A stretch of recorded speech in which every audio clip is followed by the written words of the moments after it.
Welcome to Martha Family Secrets. My entire family, all 23 of them, flew across 15 states to watch my sister pop a balloon full of pink confetti. Chartered flights. Matching outfits. A $40,000 resort weekend in Naples, Florida. My mother contributed $15,000 of it herself and cried happy tears into a monogrammed cocktail napkin. 1 month later, not a single one of them drove 2 hours to watch me get married. Too exhausting, my mother said. We just traveled, my father added. Maybe next time, my sister texted, with a laughing emoji attached like punctuation on a sentence designed to wound. 34 days after that, my phone lit up with 215 missed calls, texts, and voicemails from every last one of them. They had just found out who my husband really was. And suddenly, 2 hours did not seem so far at all. But here is what none of them knew. What I am about to tell you. The distance was never the problem. They were. Please subscribe and like this video and listen to my story till the end, and let me know which city you are listening from. That way I can see how far my story has traveled. My name is Serena. I am 31 years old. And this is the story of how I lost my family and discovered I never really had one to begin with. Let me take you back to a Saturday in March. The day I finally understood that I had been auditioning for a role I was never going to get. The Hartwell family lived in Falls Church, Virginia, in a 5-bedroom colonial with a wraparound porch that my mother repainted every single spring. Designer paint only, because Catherine Hartwell did not do Home Depot. The dining room table seated 8. The linen tablecloth came from a boutique home goods store in Georgetown. And every Sunday dinner had a seating arrangement that nobody ever discussed out loud but absolutely everyone understood. My mother Catherine sat at the head. My father, Robert, sat to her right, close enough to nod at the right moments and far enough to stay out of the way. My sister Vivian and her husband Carter sat across from each other like royalty at court. And I sat at the end by the kitchen, next to the swinging door that bumped my chair every single time someone got up for more wine. My mother ran a chain of 5 boutiques across Northern Virginia called Maison Catherine. She referred to it as her empire. My father had a small management consulting firm. Steady, respectable, completely unremarkable in the way that suited him perfectly. The money was fine. The image was everything. Vivian, for years younger than me, former junior Miss Virginia, now a lifestyle influencer with 45,000 followers, had married Carter Webb, a real estate developer who drove a Range Rover and talked about cap rates the way other people talk about the weather. They lived in a $1.2 million townhouse in Alexandria. Everything about their life looked expensive. Everything about their life was designed to. And then there was me. Freelance graphic designer. 1-bedroom apartment in Arlington. A 2018 Honda Civic with a dent in the rear bumper I never got around to fixing. My mother referred to what I did as Serena's little art thing, said with a smile and a slight tilt of the head that managed to be both dismissive and affectionate at exactly the same time. There is a family portrait on the mantel back in Falls Church. It was taken 3 Christmases ago. If you look at the framed version, you will notice my face is half cut off at the edge. Nobody ever reframed it. The pattern did not start with the wedding. It started with a painting. I was 14 years old. The Virginia statewide Young Artist competition had 1,200 entries that year. Mine won first place. An oil landscape of the Shenandoah Valley that I had spent 4 months working on. My art teacher, Mrs. Farrow, actually cried when they called my name at the Richmond Convention Center. I remember standing on that stage holding a plaque with my name engraved in brass and looking out at the 3rd row where my mother had promised she would be sitting. The 3rd row was empty. The whole section was empty. My mother was 40 miles away at a bridal boutique with Vivian, getting her fitted for the Junior Miss Virginia pageant that was 2 weeks away. Mrs. Farrow drove me home that night. I walked through the front door holding my plaque and my mother looked up from the couch where she was pinning Vivian's sash and said, "Oh sweetie, I am so sorry, but Vivian's pageant is in 2 weeks. You understand? Your little painting will still be there tomorrow." It was not there tomorrow. Not really. I never hung it anywhere. Not in the hallway, not in the living room, not even in my own bedroom, because I could not look at it without seeing the empty third row staring back at me. Vivian's Junior Miss Virginia crown, though, sat on the living room shelf for the next decade. Still had glitter on it when I finally moved out of that house. Years later, when I was 24 and cleaning out the garage to help my father make room for a new workbench, I found the painting. It was under a box of Vivian's old pageant sashes, face down, wrapped in a trash bag. I stopped painting after that. Not because I had lost the talent. I had lost the audience I believed I needed. It would take me another 7 years to understand that I had been looking for the wrong audience the entire time. I met James at a coffee shop in Georgetown on a Thursday afternoon in October. He was reading a dog-eared copy of Meditations by Marcus Aurelius. I was sketching a logo concept on my iPad. He asked if I was an artist. I said freelance designer. He said, same thing, just with invoices. I laughed so hard I nearly knocked over my coffee. He bought me a second one. He wore a flannel shirt and jeans that day. He drove a Toyota Tacoma with mud on the wheel wells. He told me he worked in investments. I pictured a guy with a brokerage account and a spreadsheet hobby. We dated for 8 months before I found out the truth. And it did not come from James. It came from Nina, my best friend since freshman orientation at university, now a corporate attorney in D.C. We were at her apartment splitting a bottle of red wine when she pulled up an article on her phone and turned the screen to face me. Serena, she said. Your boyfriend is on the Forbes 30 under 40 list. James Whitfield. Founder and CEO, Whitfield Capital Partners. A private equity fund managing $2.3 billion in assets. I stared at his photo in the article. Same flannel. Same easy grin. I felt the floor tilt underneath me. When I asked him about it, he did not apologize. He explained. My father's business partner robbed him when I was 12, he said, sitting across from me at our usual booth. I watched money turn people into strangers overnight. I swore I would never let that happen to me. I wanted to know, if I met someone, would they stay if they thought I had nothing? I stayed. And I kept his secret.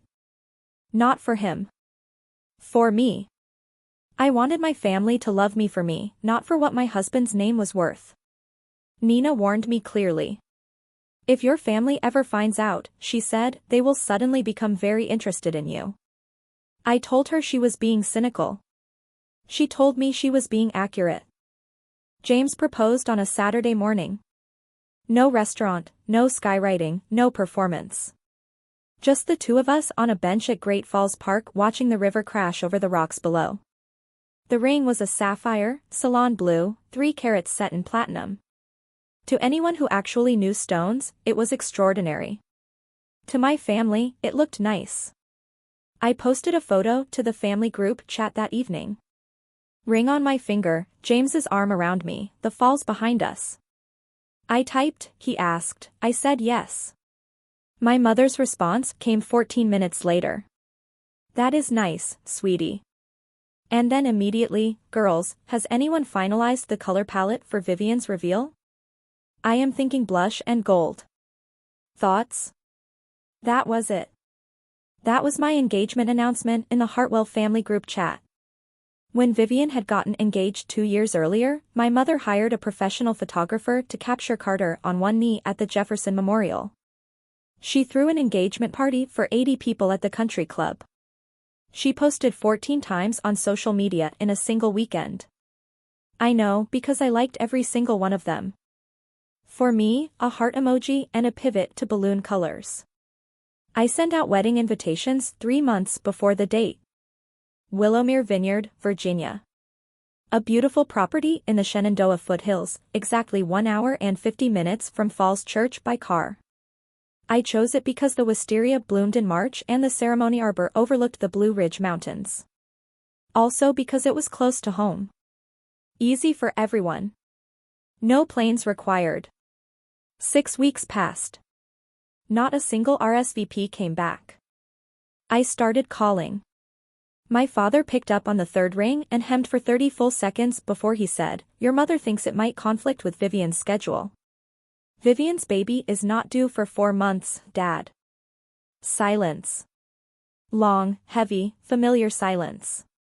I should have understood what that silence meant. But hope makes you keep your eyes half shut when they should be wide open. Vivian's gender reveal was held at the Ritz-Carlton in Naples, Florida. Professional event planner. A balloon arch that cost more than my monthly rent. A live jazz band. Drone footage of the confetti drop over the Gulf of Mexico. My mother had the whole thing catered with a raw bar and a 6-tier cake in the shape of a baby carriage. 23 family members flew in. Aunt Carol from Connecticut. Aunt Rebecca from Oregon. Uncle Jim from Washington State. Cousins I had not seen since my grandmother's funeral all showed up in matching blush sundresses because my mother had sent a group email with a mood board and a mandatory dress code. I flew down too. I paid for my own ticket, my own hotel room, and I sat at a table near the kitchen. Same position as every family function. Just with better lighting. James came with me. He wore a navy polo and khakis. Nobody asked him a single question all night except Carter, who leaned across the table during dessert and said, "So what do you do?" "Investments," James said. Carter smirked. "Like a day trader thing?" James sipped his wine.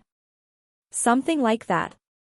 Then Carter turned to his friend Greg across the table and started talking about his favorite subject, which was Carter himself.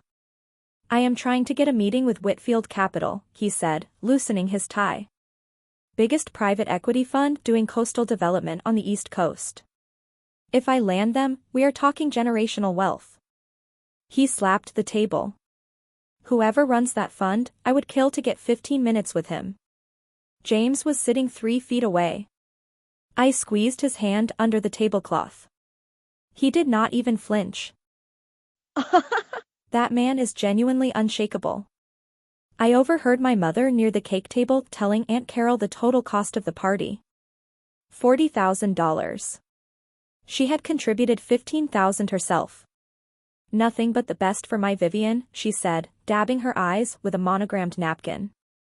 I thought about my wedding invitations sitting unanswered in 23 mailboxes. And I clapped when the pink confetti fell. The RSVPs started coming back 4 weeks before my wedding. Every single one said the same thing. Decline. "Aunt Carol, we just flew to Florida last month, sweetie. We are completely travel exhausted. Connecticut to Virginia is a 4-hour drive. Connecticut to Naples is a 3-hour flight. But exhaustion is apparently directional. Aunt Rebecca, it is just so far for a weekend, Serena." She had flown 5 hours from Portland for a gender reveal. A 2-hour drive to Virginia was too far. "Vivian, I am pregnant, Serena. I cannot be bouncing around. Send pictures though." She was 5 months along. The same 5 months along she was when she flew to Florida and danced until midnight in heels. My father texted, "I will try, Serena. You know how things are." He did not try. He did not come. 10 days before the wedding, my mother called. Nina, my attorney best friend, had told me months earlier to start documenting everything. Virginia is a one-party consent state. I recorded the call. I did not fully understand why at the time. I just trusted her. "Honey," my mother said, her voice coated in that saccharine tone she used when she was about to say something genuinely cruel. "It is just a small ceremony anyway, right? It is not like Vivian's reveal. That was a real event. Do not take it personally." I held the phone away from my face and looked at the invitation sitting on my desk. Cream card stock. Gold lettering. Willowmere Vineyard. March 15th. 23 invitations sent. 23 declines received. And my mother had the composure to call my wedding not a real event.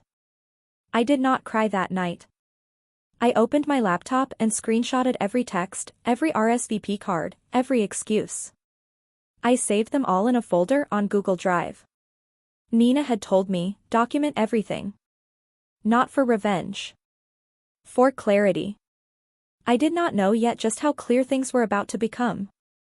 Hold on to everything I just told you, because in 34 days, every single one of those 23 people was going to be calling my phone like their lives depended on it.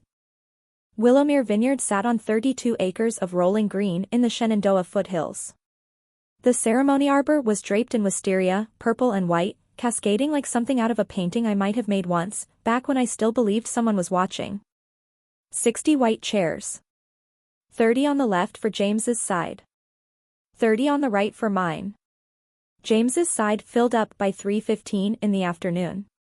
His mother, Eleanor, a retired Georgetown law professor, sat in the front row wearing a champagne-colored dress that probably cost more than my rent. His brother flew in from San Francisco. His college roommate, his CFO, his closest friend from summer camp in Maine. 30 chairs, 30 people. My side had Nina. 3 friends from university. 2 former colleagues from the design studio where I had worked my first 2 years out of school. 6 people total. 24 empty white chairs.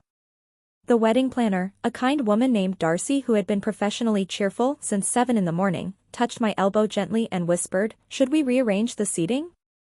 Move some chairs over to even it out?" I looked at those 24 empty chairs. The afternoon light was hitting them in a way that looked almost like a photograph. "Leave them," I said. "I want to remember exactly what this looks like." James found me 10 minutes before the ceremony. He held both my hands and looked at me steadily. "Their absence is not your failure," he said. "It is their loss. And one day they will know exactly what they missed." Eleanor read a poem during the ceremony. Something about roots and rivers and the people who choose to stay. Weeping.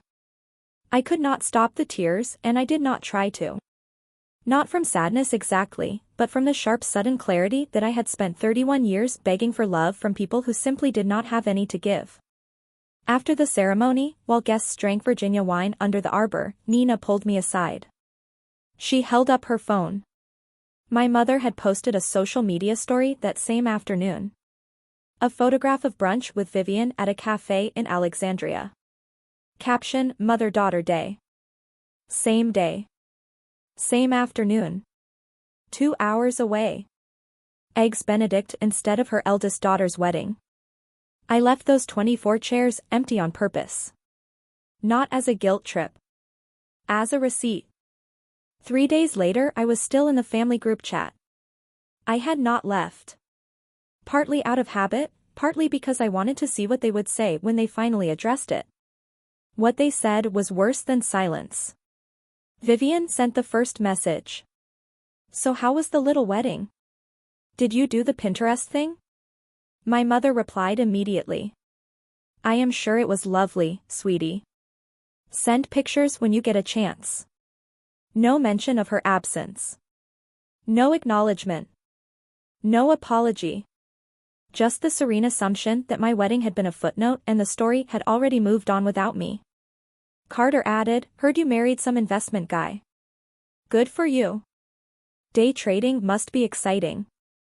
Then Aunt Rebecca posted a selfie from a resort pool in Cancun, captioned, "Needed this after all that traveling." She had booked an international vacation 2 days after telling me a 2-hour drive to Virginia was simply too far. I read every message. I did not respond to a single one. I screenshotted each one carefully and methodically, the way you photograph evidence at a scene you know you will need to describe later. That evening Nina called me.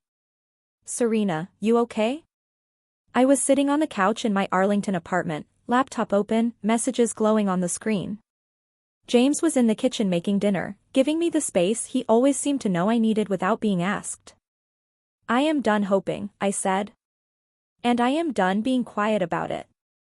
That night I created a new folder in Google Drive. I named it Receipts. I uploaded everything. The RSVP cards I had scanned. The screenshots from the group chat. The recording of my mother's phone call. A side-by-side list I had made showing who flew to Florida, who declined Virginia, and the exact mileage for each journey. Nina had told me to document everything for clarity. I still was not sure exactly what I would do with that folder. But clarity has a weight to it, a solid, undeniable weight, and I was finally holding it with both hands. If you are watching this right now and you have ever been the one whose milestones get a "that is nice" while someone else gets a standing ovation, I genuinely see you. You are not alone in this, and your story absolutely matters too. Now. 34 days of silence. And then absolute chaos. 2 weeks after my wedding, the first cracks appeared in Carter Webb's empire. Though empire is a generous word for what turned out to be a house of cards held together with bravado and genuinely terrible math. His luxury condominium project, the Webb Residences in Virginia Beach, was supposed to be his signature achievement. 42 waterfront units, rooftop infinity pool, the whole glossy brochure fantasy. But the general contractor walked off the job after Carter missed 3 consecutive progress payments. Then the bank sent a formal notice. Produce $1.8 million within 60 days or face foreclosure on the construction loan.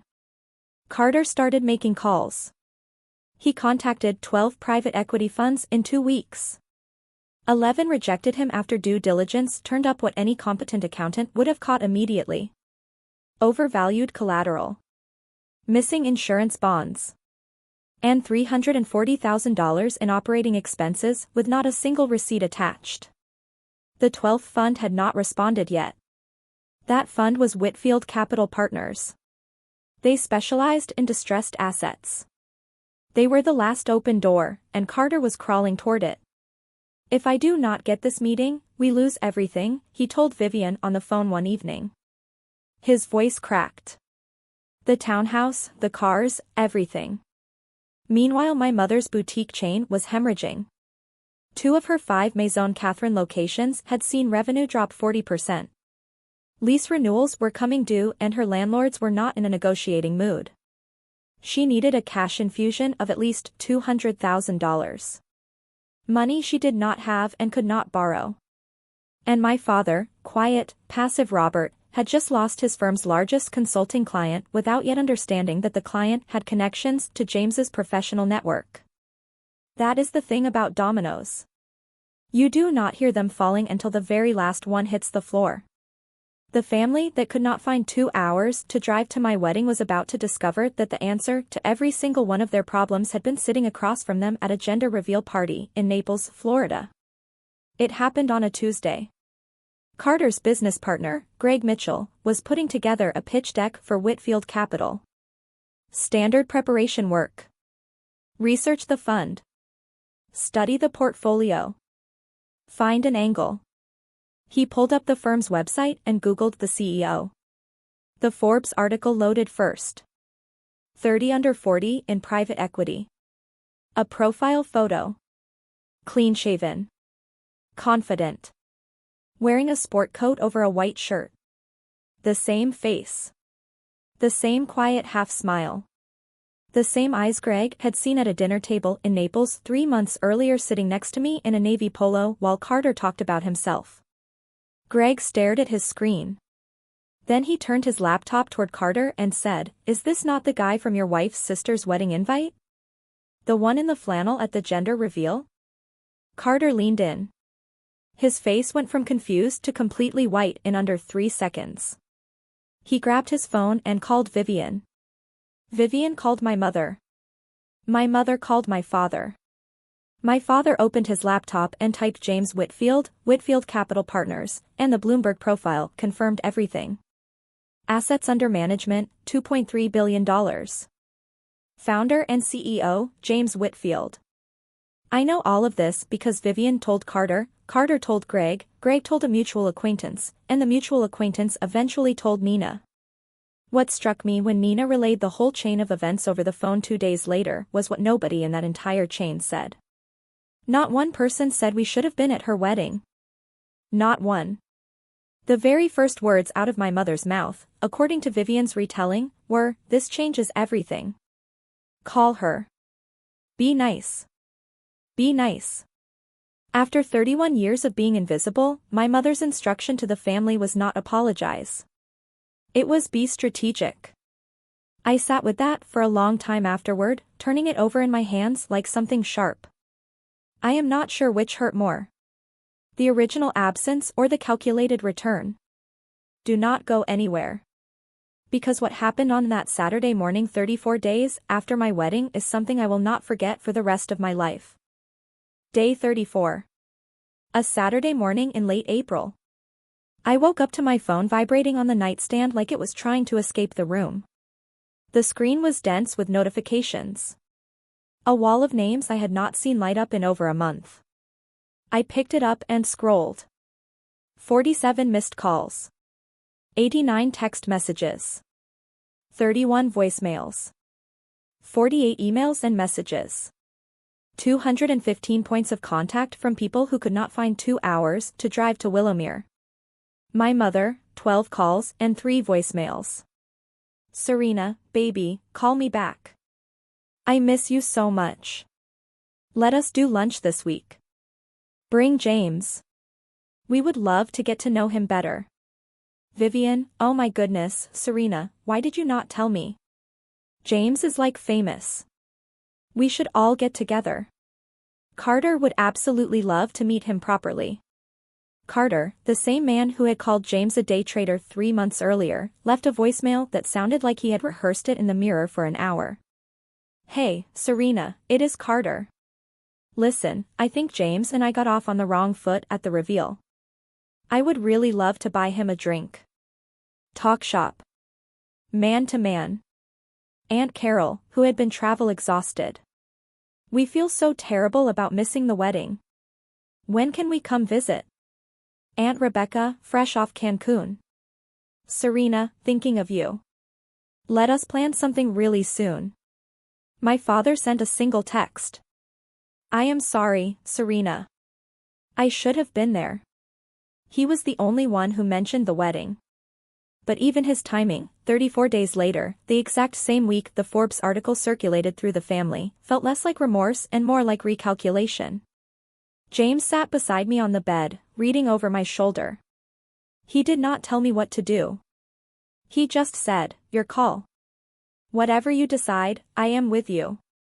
I set the phone face down on the nightstand. 2 hours had been too far to drive to my wedding. A phone call to a billionaire's wife? No distance at all. I did not answer a single one. The doorbell rang on a Thursday morning. I was not expecting anyone. I opened it and found my mother standing in the hallway of my Arlington apartment building holding a Williams-Sonoma gift basket and wearing a Chanel tweed jacket I had seen her buy online the previous fall. Serena. She pulled me into a hug, tight and theatrical, the kind of embrace she reserved for public performances. I have missed you so much, baby. She walked in without waiting to be invited. Her eyes moved fast around the apartment, cataloging it. 1 bedroom. IKEA shelving. A desk covered in client mock-ups. Then her gaze snagged briefly on the painting above the couch, an abstract oil piece in deep blues and silvers. She glanced at it and moved on. She did not know it was an original by a Georgetown gallery artist. A wedding gift from Eleanor Whitfield. It had cost $45,000. My mother walked right past it like it was a poster from a student dormitory. She set the gift basket on the counter and pivoted immediately to the real reason she had come. So James works in finance. Carter says he is quite accomplished. We would love to have you both over for dinner at the house. Like family. You want to have dinner. As family. The family that did not come to my wedding. Oh honey, let us not dwell on that. She waved her hand like she was brushing crumbs off a tablecloth. Now tell me about James's work. Is he? Mom. I stepped forward. You did not come here because you miss me.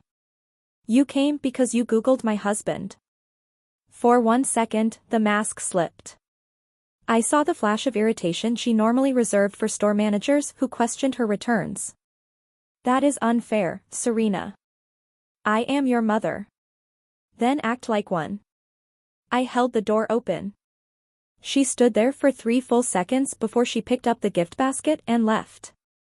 Through the window I watched her get into her car. And in the passenger seat, waiting, was Vivian. They had come together. They had planned this visit together. You forgot my art show, my graduation, and my wedding. But you remembered my husband's net worth. I made a careful note of that. When sweetness did not work, my mother switched to pressure. Within 48 hours of my closing the door on her, every phone I owned was ringing with a coordinated campaign that would have impressed a political organization. Vivian called first. Serena, Mom is really hurt. You are being so selfish. All she wanted was dinner. Is that really so terrible? Carter followed up by email, copying Vivian as though this were a board meeting. Serena, I think there has been a misunderstanding. I would love to discuss a potential business opportunity with James. This could genuinely benefit the whole family. Let us set up a call. Aunt Carol, Serena, do not be difficult. Your mother cares about you. My father by text, please just come to dinner. It will blow over. And Aunt Rebecca, the one who had flown to Cancun instead of my wedding, posted on social media that same week, family is everything, and tagged me publicly so everyone could see just how devoted she was. I blocked 8 numbers. They called from new ones. I blocked those too. They used other people's phones. The apartment felt like it had been placed under siege by people who had never once knocked on the door when I was just Serena. James offered to step in. He could have made one phone call, one single sentence from the CEO of Whitfield Capital, and all of it would have stopped immediately. I said no. If you fight this for me, they will never respect me. They will just fear you. That is not what I want. He did not push. He made dinner instead. Pasta with lemon and capers and a glass of the same white wine we had served at the vineyard. We ate together in a silence that felt like a fortress. They thought I was being stubborn. They had absolutely no idea I was being deliberate. The voicemail came at 11:14 on a Wednesday night. My mother's voice was trembling, soft, fractured in a way I had heard maybe 3 times in my entire life. Serena, I know I have not been perfect. I know I have made mistakes. But I am your mother. Whatever happened, whatever I did wrong, please do not shut me out. I am begging you. I sat on the edge of my bed and listened to it 3 times. Weeping, my chest genuinely aching. She sounded real. She sounded broken. And I almost called her back. My thumb hovered over the green button. And every memory of standing in my childhood kitchen being told in 100 quiet ways that I was not quite enough fought against the 14-year-old girl still living somewhere inside me who just wanted her mother to show up once. David was in the doorway. He did not speak. He did not move toward me or away. He just stood there. And in that quiet I called Nina instead. She sounded real, Nina, I said. Maybe I am being too hard on all of them. Boutique expansion. Nina's voice was gentle and firm at exactly the same time. Open the folder, Serena. Read what she said about your wedding. Then decide. I opened my laptop. I clicked on the folder labeled receipts. And I pulled up a screenshot I had nearly forgotten I had saved. A message my mother had sent to Vivian 2 days before my wedding, which Vivian had accidentally forwarded to the wrong group chat. Do not waste your Saturday on Serena's little ceremony. She will be fine. She always is. That was the message she had sent to every family member. The reason not one single person came. It was not the distance. It was not the schedules. It was not the travel exhaustion. It was Catherine Hartwell quietly telling 23 people that her eldest daughter's wedding was not worth their Saturday. I closed the laptop. I wiped my face. And I thought about the last time I had heard my mother cry before this. 3 years ago, when she needed my father to co-sign a loan for her boutique expansion. She had not been crying because she had hurt someone. She cried when she needed something. This was no different. But here is the thing she did not know yet. What was coming next was something I had been preparing for quietly for weeks, and she was walking straight into it without a single idea of what I had in my hands. I sat down at the kitchen table the following Saturday with James on my left and Nina on my right. Coffee cooling in 3 mugs. A legal pad in front of me. I am not trying to destroy them, I said, and I meant every word of it. But I am done pretending their behavior is acceptable. If they want access to James, they go through the same process as anyone else. No family discount on basic human decency. James leaned back in his chair. He looked at me carefully. You should know, he said.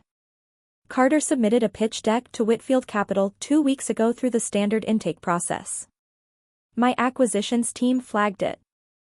3 red flags. He overvalued his collateral by roughly 30%. His construction project is missing a required insurance bond. And there is $340,000 in operating expenses that cannot be accounted for. No invoices. No receipts. Just line items floating in midair. He paused.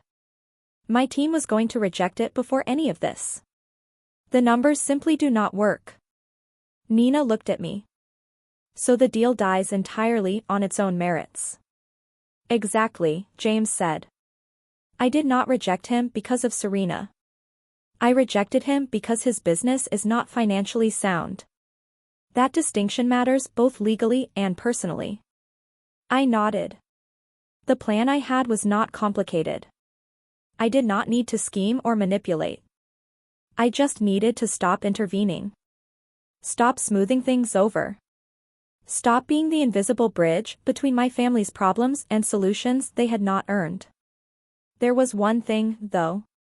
The Carmichael Foundation Charity Gala was 3 weeks away.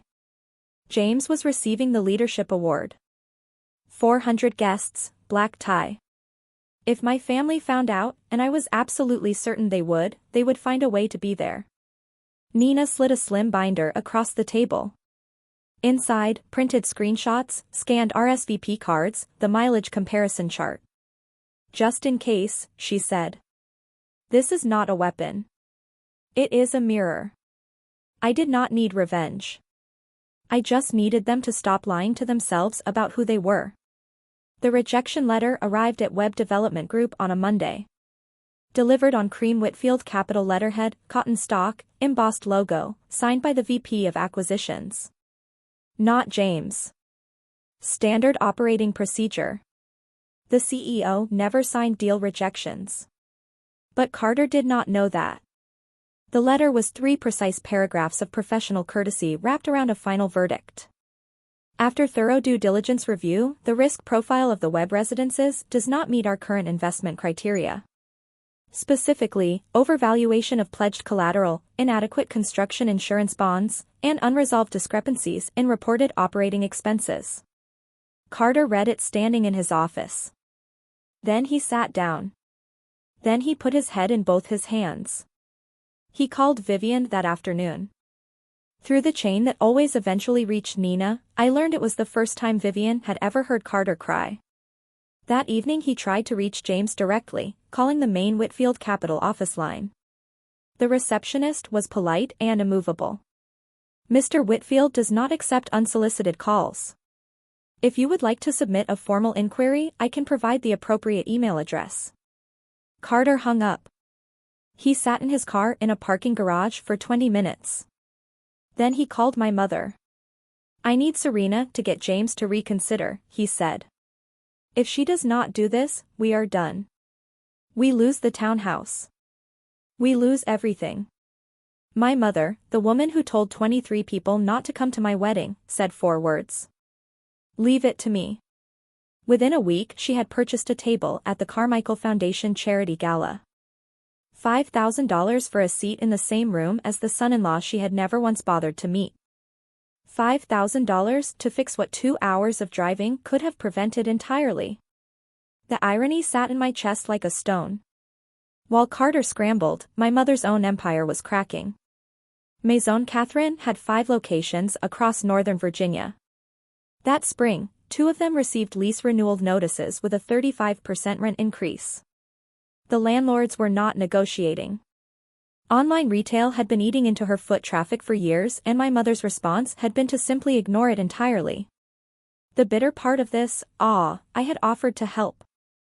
2 years earlier, sitting at that same Sunday dinner table at the end by the kitchen door, I had told her I could design a full e-commerce website for Maison Catherine. Complete brand refresh, online store, social media integration. I would do it for free. A gift. My mother had smiled the way she smiled at children who say something charmingly naive. Sweetie, stick to your little drawings. Retail is a different world. Now that different world was closing in on her from every direction. My father's largest consulting client began the process of moving their contract to a different firm. Helen Calder, a board member my father had worked with for years, did not make a dramatic announcement about it. She simply and quietly began to withdraw. Eleanor Whitfield called me the day after my mother purchased that gala table. Darling, she said, a Hartwell just reserved a seat at the gala. Is that your family? I looked out the window at the Potomac moving silver in the afternoon light. It was the night before the gala. I stood in the Georgetown penthouse trying on the dress James had picked out. Black floor length, a clean and quiet kind of beautiful that does not announce itself but somehow stays in the room long after you have left. I still kept my one-bedroom apartment in Arlington. I had not given it up. That is who I was before, I had told James once. I do not want to forget her. I stood in front of the full-length mirror and looked at myself. 31 years old. Sapphire ring catching the lamplight. And all I could see was 14-year-old Serena on a stage in Richmond holding a brass plaque and staring at an empty row. James came up behind me. You do not have to say anything to them tonight. Just being there is enough. No, I said, and I adjusted the neckline. They need to hear it. Not for me. For the version of me that stood on that stage at 14 and rode home with her art teacher because nobody else came. Nina arrived at 9 with the binder. Printed receipts. Neatly organized. Tabbed. Enclosed in a slim black cover. She set it on the marble kitchen counter and said, just in case. I picked it up. It was light. A few pages of screenshots. A handful of scanned RSVP cards. A transcription of one phone call. That was all. But every single page held the weight of a promise someone had broken and never bothered to mend. I looked at myself in the mirror one final time. I had spent 31 years making myself small enough to fit their expectations. Tomorrow I would stand at full height. The ending of this story at that gala is something I have thought about almost every day since. Stay right there. The Carmichael Foundation Charity Gala was held at the National Building Museum in Washington, D.C. A cathedral of a building.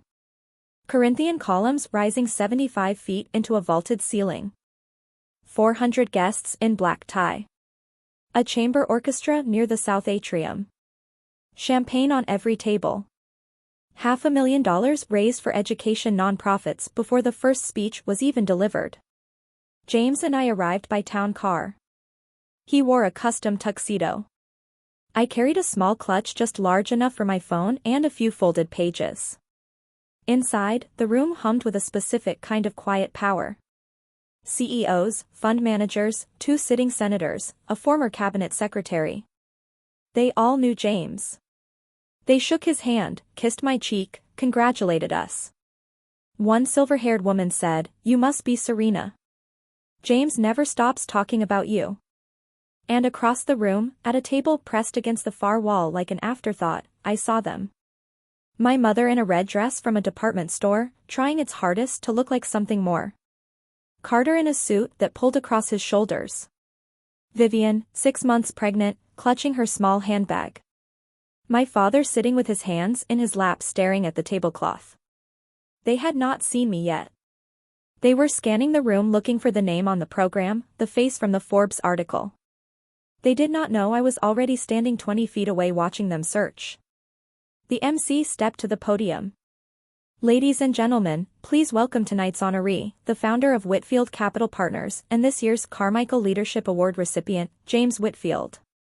James stood. I stood with him. 400 people applauded. And at that far table, my mother's champagne glass froze halfway to her lips. For the first time in my life I saw something on her face I had never seen there before. Fear. James spoke for 5 minutes. He was gracious, precise, warm in the specific way that belongs only to someone who genuinely does not care about applause. He talked about the foundation's work in underfunded schools. He talked about the responsibility that comes with capital. He made a room full of powerful people laugh twice and reflect once. Then he paused. He looked directly at me. I want to close by thanking the person who reminds me every single day that success is not measured by what you build. It is measured by who stands beside you when you had nothing. My wife, Serena. The spotlight found me. I stood. 400 people rose in a wave of applause that filled that vast hall from the marble floor to the vaulted ceiling. At the far table, my mother had gone pale. Vivian gripped Carter's arms so hard her knuckles showed white. Carter's jaw was locked. My father looked down at his plate as though the answer to his entire life might somehow be written on the porcelain. After the speech I watched them move. My mother stood first, straightening her dress, lifting her chin, putting on the bright glossy smile she wore like armor for public occasions. She cut through the crowd with Vivian and Carter trailing behind her like a motorcade heading somewhere it had not been invited. Serena. She threw her arms wide. Oh my goodness, look at you. We are so proud of you, honey. She reached for me in front of 3 couples who were clearly watching. An embrace designed entirely for its audience. I did not move. My arms stayed at my sides. Hi, Mom. Strange seeing you here. You could not make it to Virginia, but DC works just fine. The smile cracked just slightly. Oh, do not be silly. We are here to support you. You are here because Carter's company needs $4.2 million. The sentence landed like a dropped glass on marble. The 3 couples turned. 2 Carmichael board members standing just behind my mother went completely still. The silence lasted 3 seconds, but it held the weight of 31 years inside it. My mother recovered quickly. She always did. Serena, this is not the place for this. You are right, I said. The place was Willowmere Vineyard, March 15th, 2 hours from your house. But you were not there. Carter stepped forward, his voice low and urgent. Serena, let us take this somewhere private. I have a proposal for James. I opened my clutch. I took out a single folded page and held it out to him. This is the text you sent Vivian the week of my wedding. You called it Serena's little thing. Your exact words were, why would I waste a Saturday on that? Carter took the paper like it was something hot. That is taken out of context. I turned to my mother. My voice was completely steady. I was not shaking. I was not loud. And this, I said, pulling out a second page, is the message you sent to every family member telling them not to come. Do not waste your Saturday on Serena's little ceremony. She will be fine. She always is. Patricia's mouth opened. Nothing came out. Then I never. That is not. Mom. I have the screenshot. Vivian forwarded it by accident. I saved it. Vivian started to cry. Serena, you are making a scene. I looked at my sister, beautiful and pregnant and frightened, and said, no, Vivian, you made a scene. It was pink. It cost $40,000. Everyone flew to Florida for it. I just wanted 2 hours of their time. I got none. The group around us had grown. A foundation board member stood 3 feet to my left. A journalist was standing 10 feet behind my mother. Nobody spoke. Nobody intervened. They just listened. Tell me in the comments whether you would have done what I did in that room. And if you have dealt with something similar, if your family made themselves invisible until you became valuable to them, share your story. You are not alone in this. Subscribe for more stories about standing your ground and reclaiming your life. I folded the pages and slid them back into the clutch. You did not come to my wedding because it was not worth your time. You are here tonight because my husband is worth your money. I know the difference. And now, so does everyone in this room. Carter's voice cracked open like wet plaster. Serena, come on. This is business. You cannot let personal feelings ruin a deal worth millions. James stepped forward from where he had been standing 5 feet behind me, hands clasped, watching. His voice was boardroom calm. The deal was rejected 3 weeks ago, Mr. Webb. Your financials did not meet our criteria. It had nothing to do with Serena. Carter stared at him. The words he was reaching for simply went nowhere. My mother made one final attempt. She reached for my hand, her fingers closing around mine. Honey. I am your mother. You cannot do this to family. I pulled my hand back gently, the way you release something you have been holding too tightly for too long. You chose which family to show up for, I said. I am just respecting your choice. Vivian was sobbing openly now. Mascara on her cheeks, one hand resting on her belly. This is not fair, Serena. I am about to have a baby. I hope you show up for her, I said. The way nobody showed up for me. The room held its breath.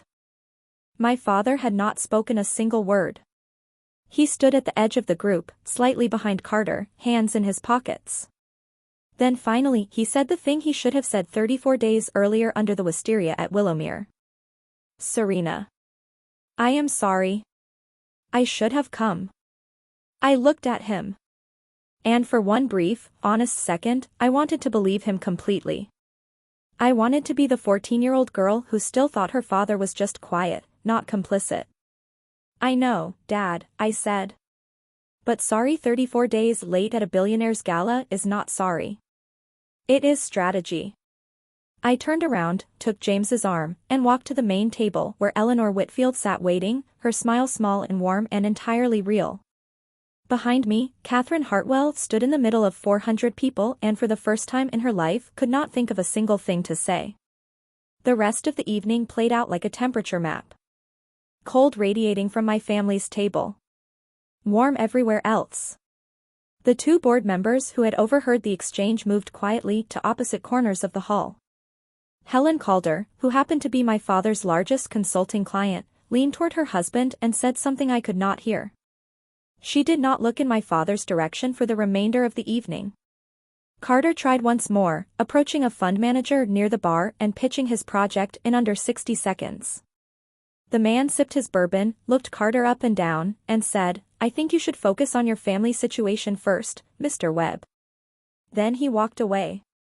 Vivian left before dessert.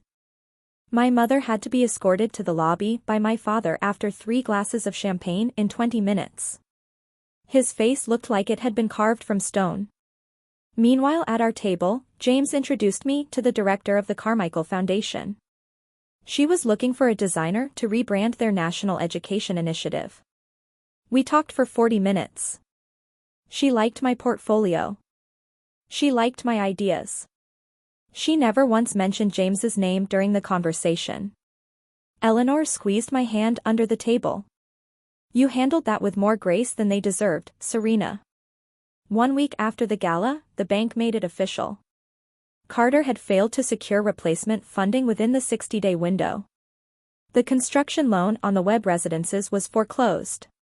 His personal equity, $800,000 poured in over 2 years, was gone. 42 luxury condominiums became a half-finished concrete skeleton overlooking Virginia Beach. He filed for bankruptcy. Webb Development Group ceased to exist. The $1.2 million townhouse in Alexandria went on the market at a loss.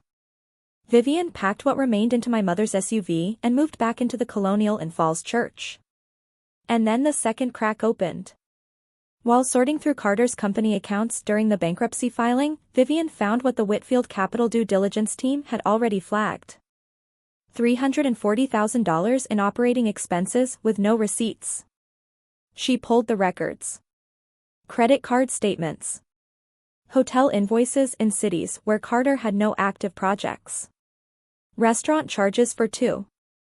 A leased apartment in Norfolk under an LLC she had never heard of. Carter had been seeing his office manager for 6 months. Through the entirety of Vivian's pregnancy. Through the matching blush sundresses and the $40,000 party and the pink confetti over the Gulf. Weeping. Vivian called me at 2 in the morning. Her voice was stripped of everything, the influencer polish, the casual entitlement, the easy confidence of having always been the family favorite. Serena, I did not know about any of it. I am so sorry. Not about James. About everything. About you. I listened. I did not hang up. I did not comfort her either. I will think about it, Vivian, I said. But not tonight. I set the phone down. James was awake beside me watching the ceiling. That was the first real thing my sister had ever said to me in years. But one phone call at 2 in the morning with everything burning down around her did not erase what 27 years of silence had built. Maison Catherine closed 2 locations by the end of May. The lease renewals came and went without signatures. 2 stores went dark within a week of each other. 3 locations remained, but they were bleeding. The social fallout was quieter and cut deeper. Someone who had been at the gala told someone at the spring luncheon committee what my mother had done. She told her entire family not to go to her own daughter's wedding, and the daughter married a billionaire. That sentence moved through my mother's social circle like slow-acting poison. The committee chair called her. We feel the committee needs fresh energy this season, Catherine. I am sure you understand. Helen Calder moved my father's consulting contract to a different firm. She told Robert directly. I need someone I can trust with my family's business. He did not argue. He could not. My mother tried one final play on social media. She posted a childhood photo of me, paint on my fingers, grinning into the camera at age 7. Caption, my beautiful firstborn. So proud of everything you have become. I reported the post and blocked her account without a second thought. 3 weeks after the gala, I sat down at the desk in my Arlington apartment, the one I still kept, the one with the client mock-ups and the chipped lamp, and I wrote letters. One for each of them. By hand. On good stationery with a pen Eleanor had given me as a wedding gift. Nina reviewed the drafts for legal clarity. What remained was clean. The letter said, I am not writing this out of anger. I am writing this out of clarity. For 31 years I waited for this family to see me. I made myself smaller, quieter, more convenient, hoping one day it would finally be enough. It never was. You flew across 15 states for a gender reveal. You could not drive 2 hours for my wedding. You found my husband in 34 days. But you never found me in 31 years. I wish you all genuinely well. But I will not be available anymore. Not for dinners, not for holidays, not for business proposals. This is not punishment. This is peace. I do not need you to understand. I just need you to stop knocking on a door I have finally closed. I mailed 5 copies by certified mail, return receipt requested, tracking numbers recorded. Then I changed my phone number and blocked every family account on every platform. David held me that evening on the balcony overlooking the Potomac.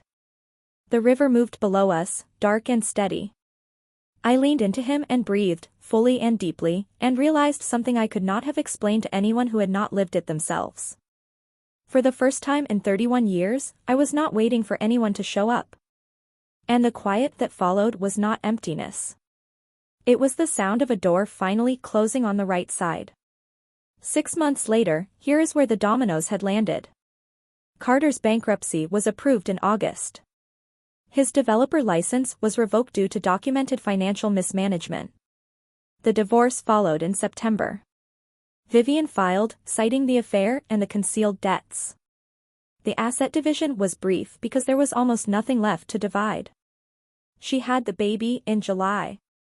A girl she named Hope.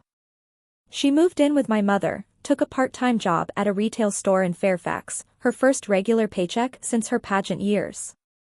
She did not contact me. She respected the boundary. But she sent a birthday card through Nina in October. It said, "I understand now. I hope someday you will let me try again. No rush. M." My mother shuttered a third boutique in September. Her country club membership lapsed. The friends she had cultivated for 30 years turned out to be the kind of friends who required a functioning credit line to maintain. My father lost 2 more clients by fall. He sent a letter through Nina. It did not ask for money. It just asked to talk. I did not respond. But I did not throw it away either. And me. I signed a design contract with the Carmichael Foundation. A full rebranding of their national education initiative. The largest project of my career. I earned it on portfolio, not on pedigree. James and I bought a house in the Virginia countryside, 40 minutes from Falls Church and a world apart. He still drove the Tacoma on weekends. I converted the sunroom into a studio. Above the fireplace in the living room, I hung a painting. An oil landscape of the Shenandoah Valley, painted by a 14-year-old girl who won first place and waited 17 years for someone to notice. It took that long to hang it. Not because I had forgotten. Because I had finally found a wall that deserved it. A card arrived through Nina on a Friday in November. Handwritten on plain paper. Madison's handwriting, which I had not seen since she used to leave notes on my bedroom door in middle school. Serena. I named her Hope because I want to be a different kind of mother than the one we had. I do not expect forgiveness. I just want you to know I am trying. If it takes years, I will wait. Inside the card was a Polaroid of baby Hope. Round cheeks. Dark hair. Wide eyes startled by the flash. On the back, Vivian had written, "She has your eyes." I set the photo on my desk in the studio next to my monitor. I did not call. I did not write back. But I did not put it away either. I am sitting on the porch as I tell you this. Virginia countryside in late autumn. The oaks have gone copper and gold. The Blue Ridge sits on the horizon like a watercolor someone left out to dry. There is a mug of coffee in my hand. James is inside making pasta. The lemon and caper recipe from that night in Arlington. The night I blocked 8 phone numbers and ate dinner in the silence that felt like a fortress with the only person who had never once asked me to be smaller. My phone is quieter now than it has ever been. The group chat is gone. The Sunday dinners are gone. The empty chair at the end of the table is gone because I finally got up from it. My mother was right about one thing. My wedding was not like Vivian's. Vivian's was a performance. Mine was a promise. And the only people who needed to witness it were the ones who actually showed up. I opened my iPad and began sketching. A new piece for the studio. A single chair in a field of wildflowers. Not empty. Waiting. James steps onto the porch with 2 mugs. What are you drawing? Something I should have painted a long time ago. He sits beside me. The crickets start. The sky goes violet at the edges. They say the opposite of love is hate. I do not think that is right. I think the opposite of love is showing up only when it is convenient. And I think the bravest thing I ever did was not standing in that gala holding receipts and speaking truth in a room full of strangers. It was the morning after, when I woke up, looked at my phone, and felt nothing missing. That is my story. And if you made it this far, thank you for truly listening. If you have ever been the empty chair at someone else's table, I want you to know you are enough. You were always enough. The problem was never you. If this story meant something to you, hit subscribe. And take care of yourself out there.